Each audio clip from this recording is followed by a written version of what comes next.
House Oversight and Reform Committee member, ranking member, in fact, Congressman James Comer joins us now to discuss. Congressman, great to see you as always. That statement from Biden, in many ways, was at odds with so many members of his party, but there were a lot of other parts of that statement. Did Joe Biden go far enough? No, this has been an issue that's plagued all of the Democrat Party over the last 12 months. This is an issue that I think Americans are outraged by.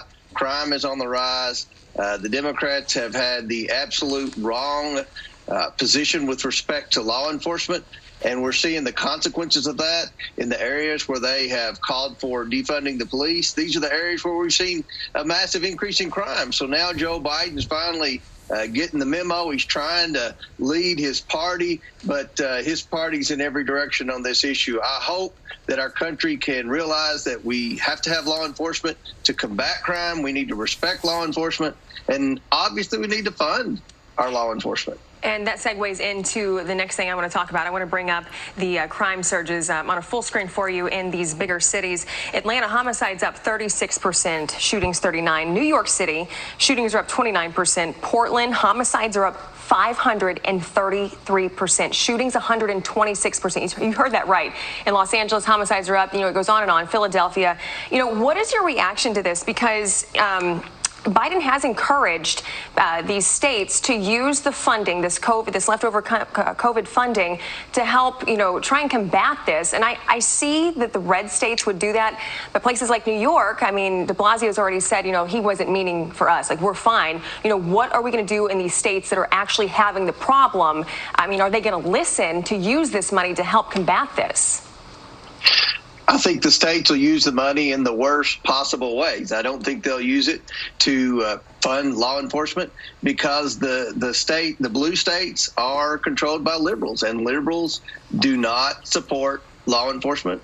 That's been perfectly clear over the past 12 months, and we're seeing the reaction to that. It's also ironic that the cities that have the most stringent gun laws are the cities with the highest rates of crime, and the red states that are pro-Second Amendment have the lowest rates of crime. So the Democrats are not in the right position with respect to law enforcement. They're also wrong with respect to gun control. And I think that the American people are waking up and realizing this, especially the people that live in the cities and the blue states. So hopefully the Democrats will be held accountable by the voters, because we can't continue to see an increase in crime in all of these blue states. It's just not sustainable, and it's something that hopefully Joe Biden's starting to see is a problem, and he's trying to get his party to follow him. But I think he's got a long way to go on that front. Meantime, Congressman, you are raising alarm over a very severe records backlog for veterans that's costing them benefits. We're going to pop up on the screen the number. It is a big one. 500,000 is the current records backlog. But again, that's a number. And without context, it's really tough to appreciate what that really means. How bad is the problem as you have researched it? Of all the areas of mismanagement in the federal government, what's going on now with the VA with respect to records requests is the worst. We requested a briefing from the VA, and we got a briefing, we meaning the Republicans and Democrats on the House Oversight Committee. They explained that they're, in many cases, 6 to 9 months, even a year behind when a veteran requests badly needed medical records. I asked, what is the problem? And they said, well, we've had COVID. And I asked, well, I would assume, this was a few weeks ago, I would assume that the workers are back to work now. And they said, no, there's still a Delta variant. There's still some problems out there. So the Republicans on the committee were outraged. It didn't seem like the Democrats were very outraged. We demanded that Chairwoman Maloney hold a hearing so we could bring this to light.